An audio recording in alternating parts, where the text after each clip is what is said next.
Ma bonne histoire d'une dame. Li font grand saisissement côté là le travail et puis yo dit comme ça business lan slow li obligé aller. Mais dame nan son dame qui kon fait cookies. Dame nan l'autant d'elle font cookies li bay quartier ou bien li bay moun nan famille tout moun les pour yo la kay li yo toujours ap mandel est-ce qu'on gen cookies. Les madame nan vinn perdre travail là. Là le côté leader, il dit comme ça, je perds du travail moi oui, mais yo ban mon package. Dans package là m'a bon petit cob. Ba kon ça pour me faire ba kon côté m'bral joindre un l'autre travail. L'argent ça me gagne pas ka faire rien pour moi, li pas ka faire rien dans pour taille mettre moi, li pas assez m'ba kon ça pour me faire m'gen ti moun réellement troublé. Kounye a, songe que dame nan kon fait cookies.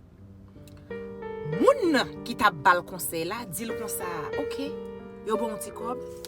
Ou aime faire cookies. Ou gen oven la kay ou pas vrai? Prends l'argent. Al acheter farine, al acheter raisins, al acheter avoine, oatmeal, al faire cookies. Mais pour commencer, font paquet cookies pour te dans travail ou. Al faire goûter pour pour yo dou ki jan sa yi. Madame nan vraiment vrai, la acheter bagay, la fait cookies. Li ba tout moun cookies gratis. Nan moins qu'on titan ou paquet moun ap order cookies nan mel. Ak l'argent servants pay à l'utiliser li fait cookies jusqu'à ce que madame nan grandi business cookies li a. Ou même katande m la. Ou gon cadeau nan men jodi a. Bon Dieu bo cadeau nan men. Mon pa kon ki jan pour gérer. Qui ça qui cookies ou a? Qui ça qui nan men que bon Dieu get en ba ou et c'est lui même qui pour changer la vie ou là. Qui lui même qui pour changer la vie petit tout.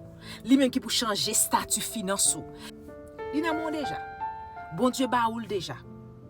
Et si ou pour qu'on gon cookie, al chercher cookie pour là.